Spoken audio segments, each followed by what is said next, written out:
What does space do to human memory? Not the memory stored in machines or written into mission logs or filed away in climate-controlled archives, but the memory that lives inside a person after the cameras stop rolling. For more than half a century, astronauts and cosmonauts have returned from orbit carrying two journeys within them. One was celebrated in public, the launch, the mission, the safe return. The other seemed to remain half-spoken, buried beneath protocol, patriotism, and silence. Again and again, the pattern appears like a faint signal through static. A trained observer sees something unexpected. A voice changes on the radio. A transmission breaks. Photographs vanish into restricted files. Debriefings stretch longer than they should. Years later, when age has softened loyalty or sharpened conscience, a fragment surfaces. Not always a confession, sometimes just a pause, a careful sentence, a look that suggests the official story was never the whole story. This is not a tale about monsters in the dark or easy answers waiting behind a locked door. It is something quieter and perhaps more unsettling. It is a story about institutions built to measure the cosmos, yet still afraid of ambiguity. It is about men trained to describe reality with precision, who found themselves facing moments that seemed to resist description. And it is about the strange distance between what humanity achieves in space and what it allows itself to say about wonder, fear, and the unknown. The farther we traveled from Earth, the more we hoped the universe would become legible. Instead, it may have become more intimate, more mysterious, more aware of our limits. Perhaps the greatest secret of the space age is not what was seen beyond our world, but how often those who saw it were asked to carry it alone. So before we ask what they witnessed, we have to ask something more human. What does silence do to a truth when it is forced to live inside a person for decades? It began, as many enduring mysteries do, with men who were trained not to be mysterious at all. The early astronauts were engineers in pressure suits, pilots shaped by checklists, mathematics, and the clean logic of machines. They were selected not because they were dreamers, but because they could remain calm when oxygen ran low, when instruments failed, when the body's oldest fears rose like a tide inside the chest. Their value was precision. Their language had to be exact. And yet space does something to exact language.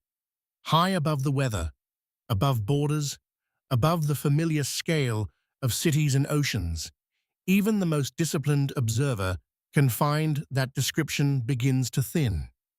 A light appears where no light should be. A metallic form drifts in the corner of a window and vanishes before the mind can fix its shape. A voice on a radio takes on a tension never heard in training. What should be simple becomes elusive. What should be recorded clearly enters the world as rumor. In those first decades of the space age, every mission carried the weight of national pride. The United States and the Soviet Union were not merely exploring the heavens, they were performing certainty. Each launch was a declaration that science could master distance, danger, and doubt. In that atmosphere, ambiguity was unwelcome. A mechanical failure could be discussed. A human error could be corrected. But an unexplained sighting, something hovering outside the neat boundaries of mission procedure, created a different kind of problem. It had no obvious category, and therefore no safe public meaning. So a quiet habit began to form. Strange moments were folded into technical language or left out entirely. The extraordinary was translated into the ordinary, not always out of malice, but out of institutional instinct. Better to call it glare, debris, reflection, fatigue. Better to protect the mission than invite speculation. Better, perhaps, to guard the fragile authority of the people who promised that space could be known. But what happens when the unknown keeps returning, again and again, to those least likely to invent it?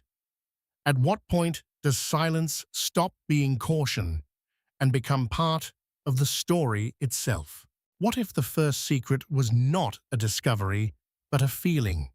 Before any photograph was questioned or any transmission replayed, there was the private shock of seeing Earth from a place no human nervous system had evolved to endure.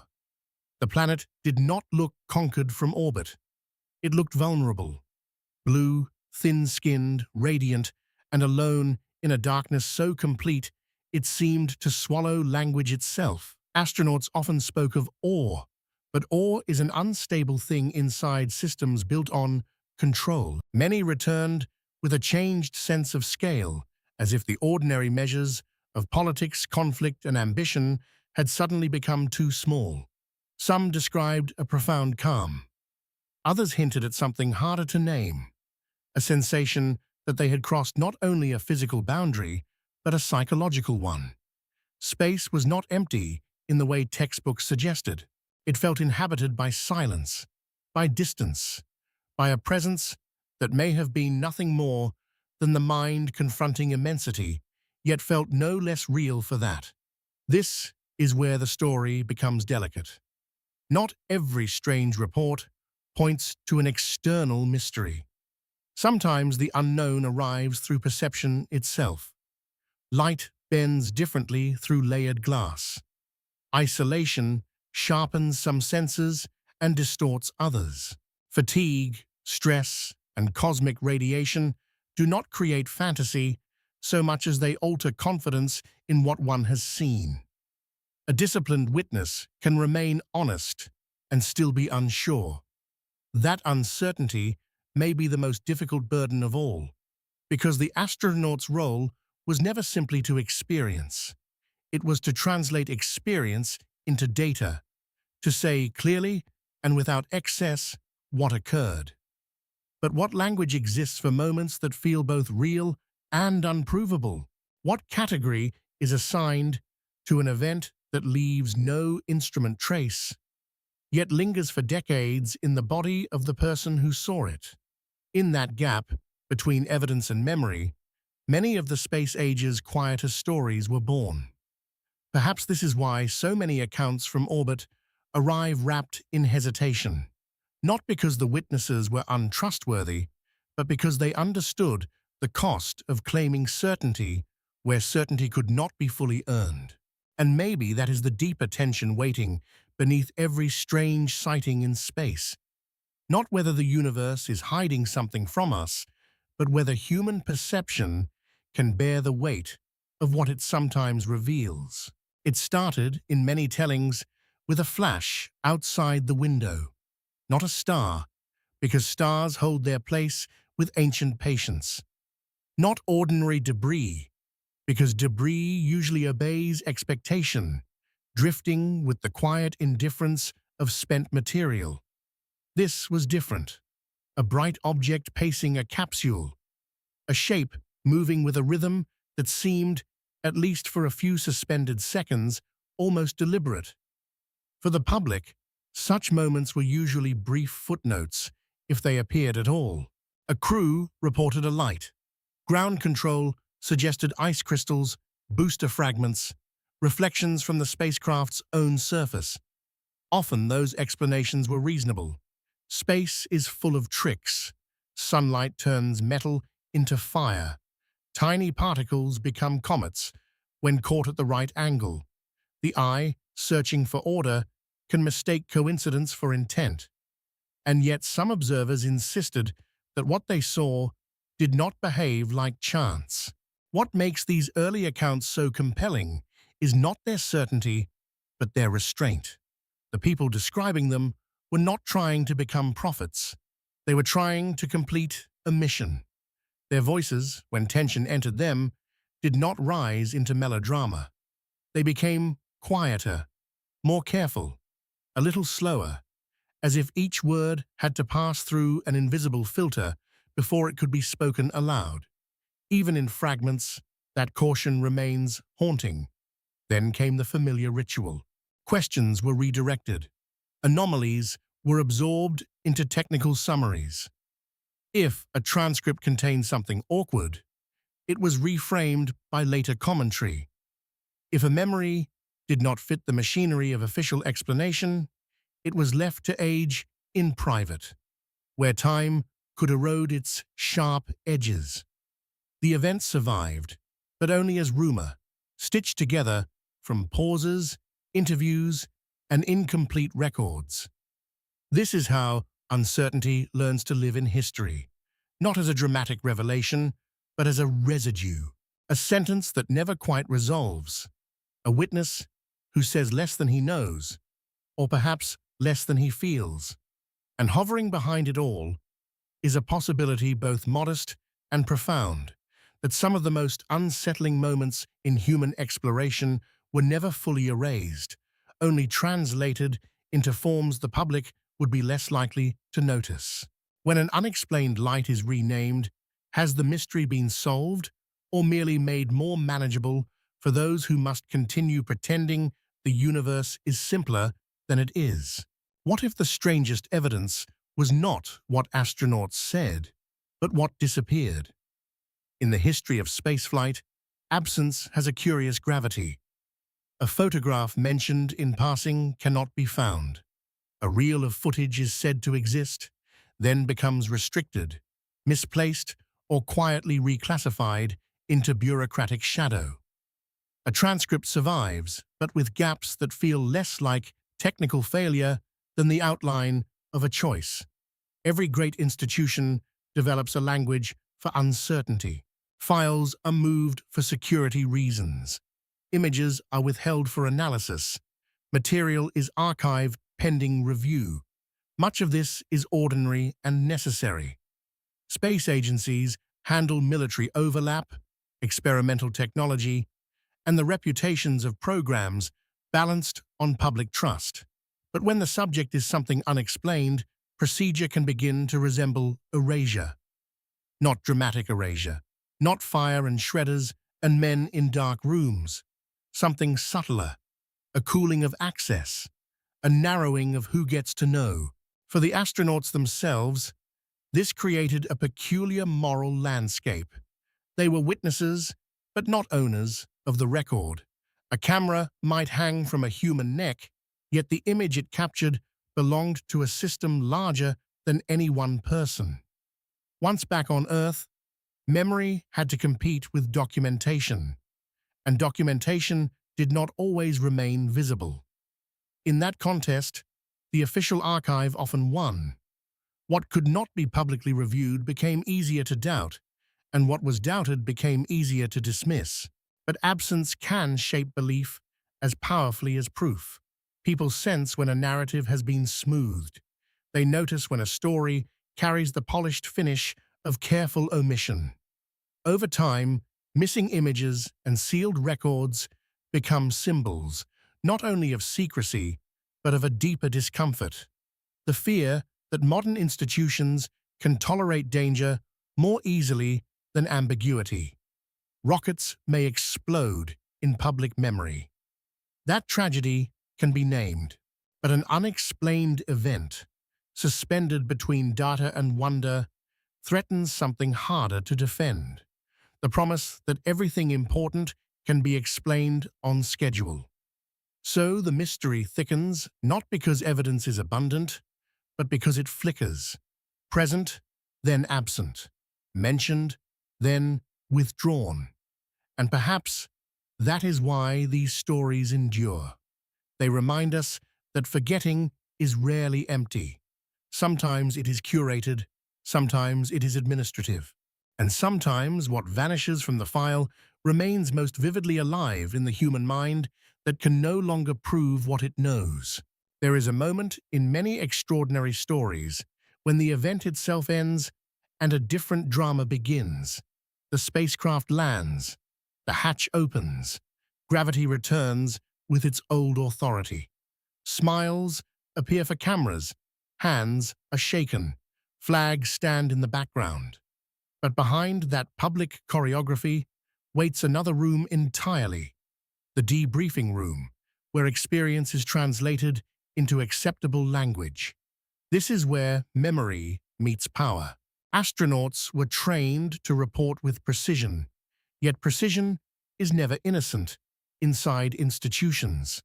A question can guide a witness toward clarity, but it can also guide a witness away from discomfort. Was the object rotating or tumbling? Could it have been ice? Did fatigue affect perception? Did the angle of the sun explain the anomaly? Each question sounds reasonable on its own. Together, they form a gentle corridor leading back toward the familiar. Most of the time, no explicit threat is needed. Professional culture does the work. These were elite crews entrusted with national missions, bound by discipline, loyalty, and the knowledge that public confidence mattered. To insist too strongly on something unexplained was to risk sounding imprecise, emotional, even unstable. Better to soften the edges of the memory. Better to say it was unusual, but probably nothing. Better to let the event dissolve into technical possibility rather than personal conviction. And yet memory does not always obey instruction. It lingers in sensory fragments, the angle of a light, the silence after a transmission, the expression on another crew member's face. Years later, people may forget exact numbers and procedures, but not the feeling that the room changed when a certain detail was mentioned, not the subtle shift from curiosity to containment, not the sense that some experiences were safer once they had been renamed. What makes these debriefings so important is not that they prove a grand, hidden truth. It is that they reveal how truth is managed when it arrives in inconvenient form. Human beings do this everywhere, in governments, hospitals, families, and courts. We shape memory into something livable. We edit the rawness out of it. We choose coherence over disturbance. So perhaps the most revealing silence is not the one that follows the sighting in space, but the one that settles afterward on Earth, when a witness begins to understand that what was seen matters less to the institution than how it will be remembered. Why do some stories wait decades before they speak? Time changes testimony in complicated ways. It can blur details, soften edges, and invite embellishment. But it can also do something more subtle and more human. It loosens the grip of institutions that once defined what was safe to say. A retired astronaut is no longer speaking from inside the same walls. A former engineer no longer fears the same professional consequences. Age can turn caution into perspective. So the space age began to develop a second archive, one not housed in official vaults, but in interviews, memoirs, conference panels, private conversations, and late-life reflections. Fragments surfaced. A crew member would mention an object that did not behave as expected. Another would recall a conversation that never appeared in the public transcript. A technician might describe footage reviewed behind closed doors. None of it arrived cleanly. Memory rarely does. It came instead as pieces of weathered testimony, shaped by time and by the lonely difficulty of knowing that what one remembers may never satisfy the standards of proof. This makes such accounts easy to dismiss, but perhaps too easy. We often imagine truth as something strongest at the moment of impact, when the event is fresh.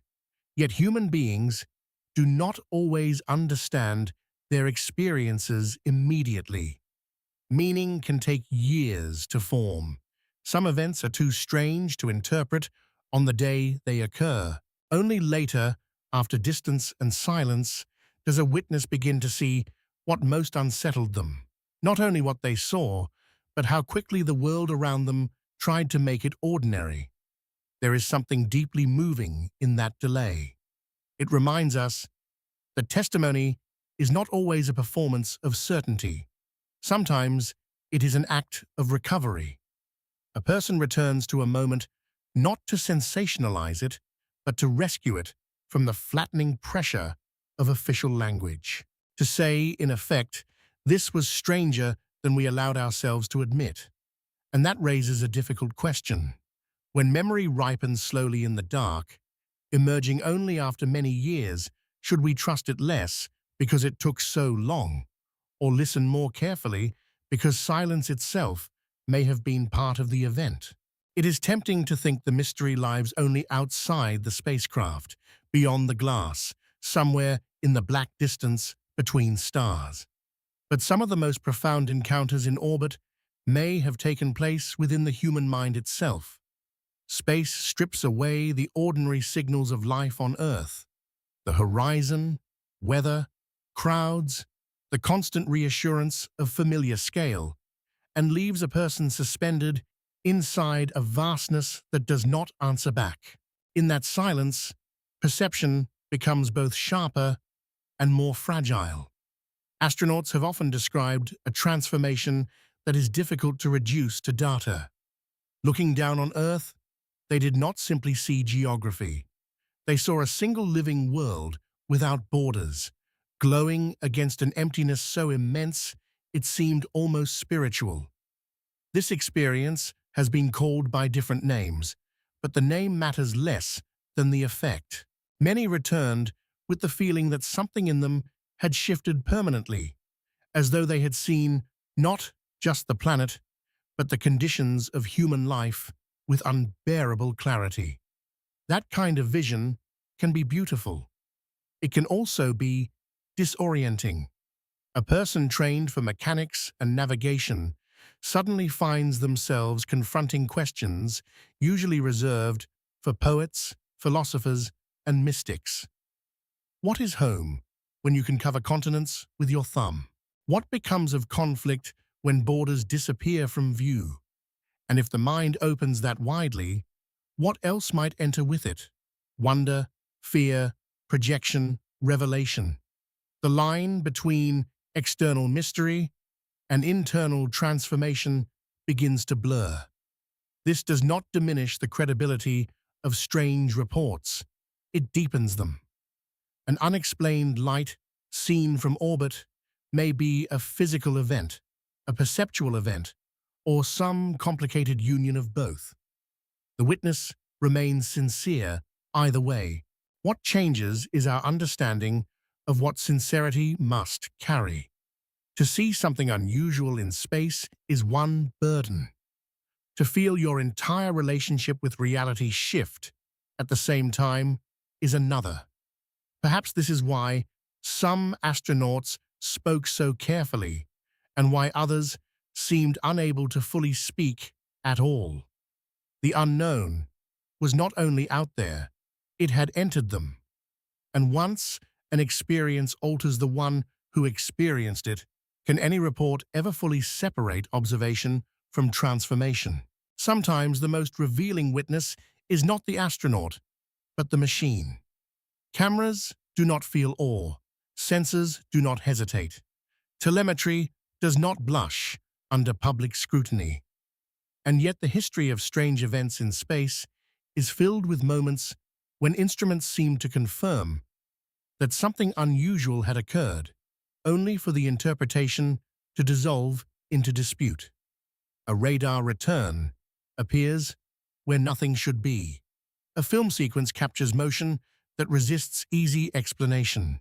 A transmission crackles with urgency, then is later summarized in calmer terms. The machine records, the institution interprets. This is where the story becomes especially modern. We like to believe that technology frees us from ambiguity, that better tools will finally separate fact from imagination. But every instrument is still embedded in human systems, calibrated by people, reviewed by committees, translated into reports, folded into narratives. Data does not arrive already meaningful. It must be read, and reading is never entirely neutral. The same image can be evidence, anomaly, artifact, or inconvenience, depending on who is looking and what they are prepared to conclude. That tension mattered deeply during the great decades of space competition. These missions were not only scientific ventures, they were public performances of competence. To admit that an object, signal, or image remained unexplained was to expose a seam in the fabric of certainty. So the machinery of explanation moved quickly. Reflections, lens flares, thermal effects, loose hardware, optical distortion. Often those answers were valid. Sometimes they may have been incomplete. The difficulty is not that the official explanations exist. It is that they so often arrive with the tone of closure before the feeling of mystery has been honestly examined. And still, traces remain. A frame of film that provokes argument decades later.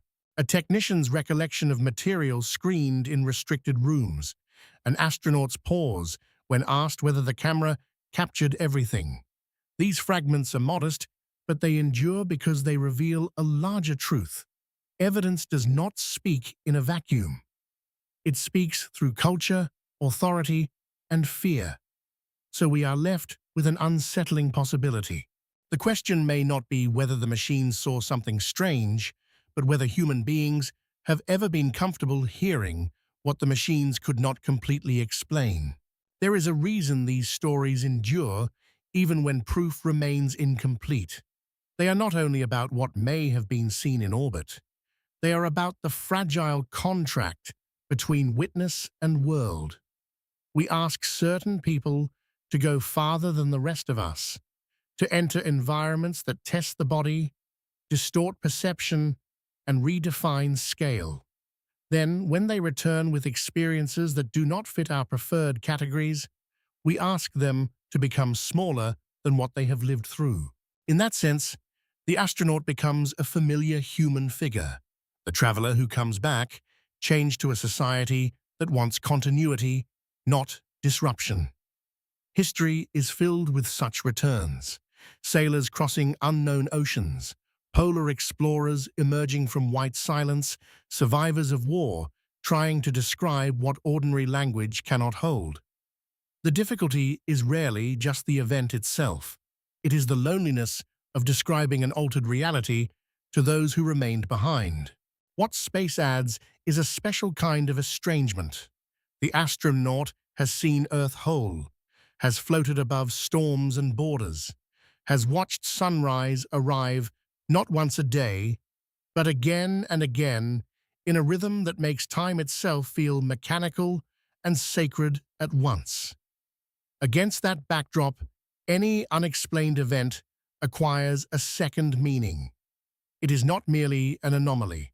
It is a reminder that even at the height of our engineering, we are still creatures of partial knowledge, carrying ancient uncertainties into modern machines. Perhaps that is why official silence can feel so haunting. It does more than suppress a detail. It interrupts a profoundly human exchange. One person saying, with all the limits of memory and language, this is what it felt like to stand at the edge of the known. To dismiss that too quickly is to lose more than a mystery. It is to lose contact with the humility that exploration is supposed to teach. And so the question deepens. Maybe the universe did not need to hide anything from us. Maybe it only needed to remain vast enough that our own institutions, fearing disorder, would do the hiding on its behalf. If so, the forgotten thing may be larger than any single sighting. It may be our willingness to admit that wonder and uncertainty have always traveled with us, side by side, into the dark. What if the deepest secret was never a hidden object at all, but a hidden limit in ourselves? By the time the space age matured, humanity had built a powerful mythology around exploration. We imagined that each new mission would widen knowledge in a clean, steady arc, replacing darkness with understanding. But real discovery is rarely so orderly.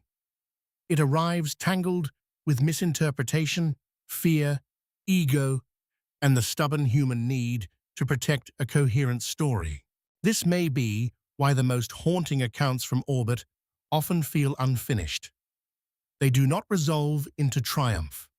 They resist becoming lessons. A sighting remains unexplained. A photograph is debated. A witness speaks, then stops just short of certainty. To some, this incompleteness is frustrating.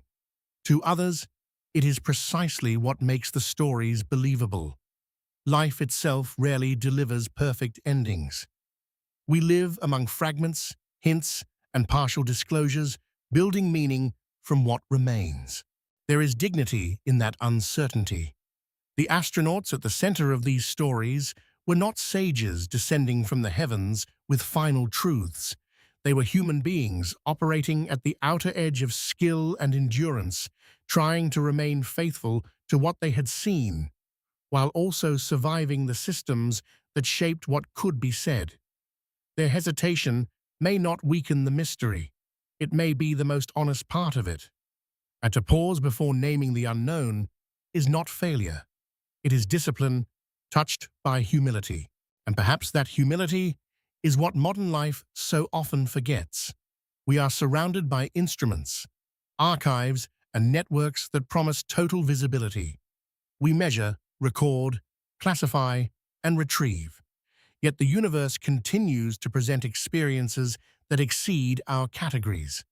Not because truth is impossible, but because truth is sometimes larger, slower, and more elusive than our institutions are designed to tolerate.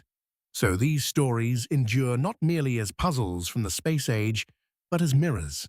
They ask whether knowledge is only what can be cleanly verified, or whether wisdom also includes the courage to live beside unanswered things.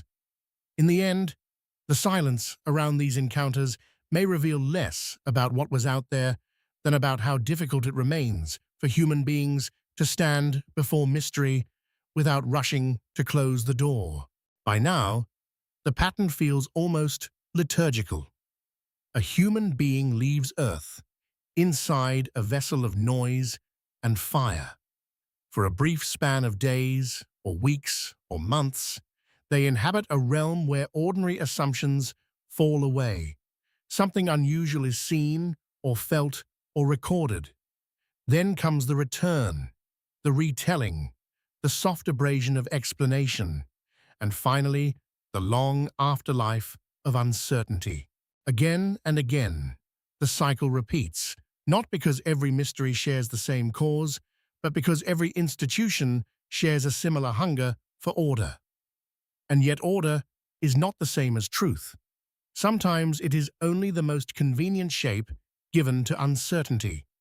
The men and women who crossed into orbit were trained to trust procedure, but many also discovered that reality can outrun procedure without announcing itself.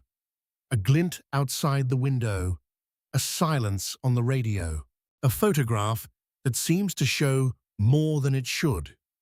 These may be small things in the scale of the cosmos, yet they matter because they reveal the meeting point between human consciousness and the unknown. What lingers most is not the possibility of hidden craft or forgotten files, though those ideas continue to draw attention like sparks in darkness. It is the quieter, human tension beneath them. How does a person remain faithful to an experience that cannot be fully proven? How does a culture built on evidence make room for the testimony of those who stood at the threshold of what evidence could neatly contain? These are not only questions about space. They are questions about medicine, history, grief, memory, and every domain where lived reality exceeds the confidence of official language. Perhaps that is why these stories continue to feel so intimate despite their cosmic setting. They remind us that exploration is never purely external. Every voyage into the unknown also exposes the architecture of the human mind, its discipline, its vulnerability, its appetite for certainty, and its fear of what resists naming. In the end, the real mystery may be less about what astronauts were told to forget than why forgetting has always seemed easier than admitting that some truths arrive as fragments and ask only to be carried honestly rather than solved completely. So where does that leave us? With evidence that flickers, witnesses who hesitate, and a history full of sealed drawers and unfinished sentences. Perhaps exactly where every meaningful inquiry eventually arrives, not at certainty, but at responsibility. We inherit these stories the way we inherit old photographs or family silences. We cannot force them to reveal more than they contain. We can only decide how carefully, how honestly, and how humbly we are willing to listen. The temptation, of course, is to move to extremes, either dismiss everything unexplained as error, illusion, or fading memory, or elevate every fragment into revelation. But the deeper path lies somewhere harder. It asks us to remain steady inside ambiguity, to admit that trained observers can see real things imperfectly, to accept that institutions can protect truth in some moments and blunt it in others, to understand that memory is neither a flawless archive nor a meaningless fog, but a living record shaped by fear, loyalty, wonder, and time. In this way, the astronauts' stories begin to resemble our own lives more than we might expect. Most of us have known moments that changed us before we could explain them. A sudden loss, a narrow escape, a glimpse of beauty so overwhelming it rearranged our sense of what matters. Later, when we tried to describe it, language felt too small. Others wanted a clearer version, a simpler version, a version that fit their categories. But the truest version remained unfinished, carrying more feeling than proof. That may be why these accounts from orbit continue to resonate. They are not merely curiosities from a heroic age. They are reminders that being human has always involved standing at the edge of what we can articulate. We look outward, build instruments, gather records, and still encounter experiences that exceed our frameworks. Not because knowledge has failed, but because knowledge was never meant to eliminate mystery entirely. And maybe that is the quiet wisdom at the center of all these forgotten sightings and half-spoken memories.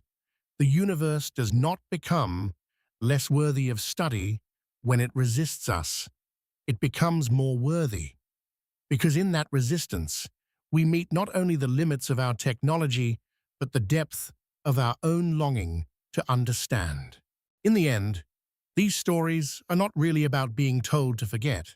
They are about the impossible task of carrying the unknown back into a world that prefers clean edges. Astronauts returned from orbit, bearing more than mission reports. They brought home altered scales of thought, memories sharpened by danger, and in some cases, moments that seemed to hover beyond explanation. Whether those moments were physical anomalies, perceptual fractures, or some intricate braid of both, they reveal something enduring about the human condition. We are changed by what we cannot fully name. Across decades of launches and landings, one truth remains constant. Exploration does not only expand maps, it tests language, institutions, and the moral courage of witnesses. A civilization can build rockets powerful enough to leave Earth, yet still struggle to make room for ambiguity once those rockets come home. That tension is not a flaw in the story of spaceflight. It is part of its deepest meaning. Every step into the cosmos has also been a step into greater humility, whether we have always admitted it or not. Perhaps that is why the most lasting image is not a hidden object outside a capsule window, but a human face pausing before speech. In that pause lies the whole drama of knowledge, the wish to be accurate, the fear of being dismissed, the burden of memory, and the hope that someone, someday, will hear complexity without demanding certainty. The silence surrounding these accounts may never be fully broken. Some files will remain missing. Some images will stay contested. Some witnesses are already gone, but absence does not erase significance. It only changes the way truth survives. And so we are left not with a final answer, but with a better question. What kind of species do we become if we can travel into the dark, witness wonder and uncertainty side by side, and return willing to honor both? Perhaps the future of knowledge depends not on solving every mystery, but on learning how to live responsibly with mystery, without surrendering rigor, without abandoning awe, and without asking those who saw the edge of the known to pretend it looked simpler than it was.